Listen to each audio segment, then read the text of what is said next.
Para pemburu ini sedang mencari target mereka. Hotman berhasil mengalahkan salah satu pemburu dan langsung melarikan diri tanpa berlama-lama. Bobby dengan hati-hati berjongkok di tempatnya, mencari Hotman. Tiba-tiba, Hotman muncul dari belakangnya dan mendorongnya jatuh menuruni lereng gunung. Ketika Bobby akhirnya sadar kembali, wajahnya penuh dengan luka gores dan tulang kakinya patah.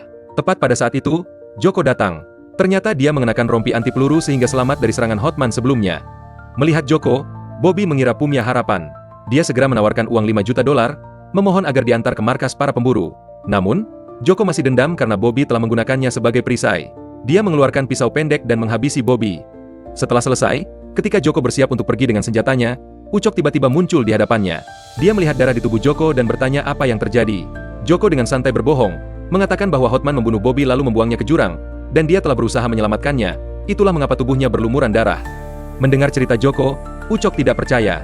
Namun, dia tidak bisa langsung membongkar kebohongan itu dan hanya bisa mempertahankan sikap waspada. Hotman bersembunyi di balik pohon besar, mendengarkan percakapan mereka. Mengetahui Bobby telah tewas, dia tersenyum puas. Ini adalah strategi dia, membuat para pemburu saling membunuh. Hanya dengan cara inilah dia bisa bertahan hidup selama 30 jam dan berhasil meninggalkan tempat terkutuk ini. Malam segera tiba.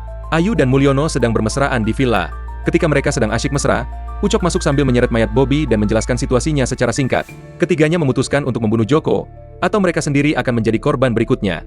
Keesokan harinya, saat fajar, Hotman terbangun dari tidurnya. Dia menikmati buah-buahan liar di hutan.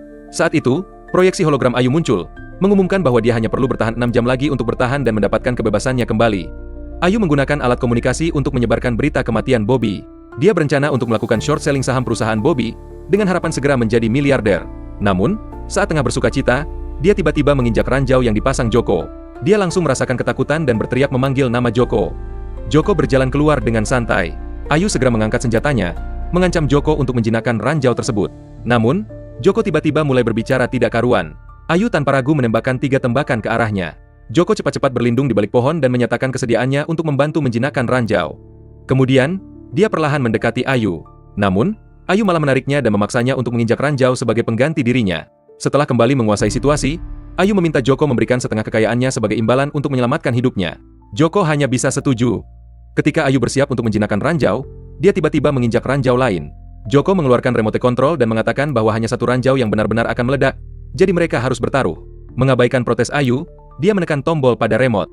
Tidak jauh dari situ, Hotman mendengar suara ledakan dan langsung merasa tidak nyaman. Dia membuka pistolnya dan menyadari bahwa sudah tidak ada peluru di dalamnya.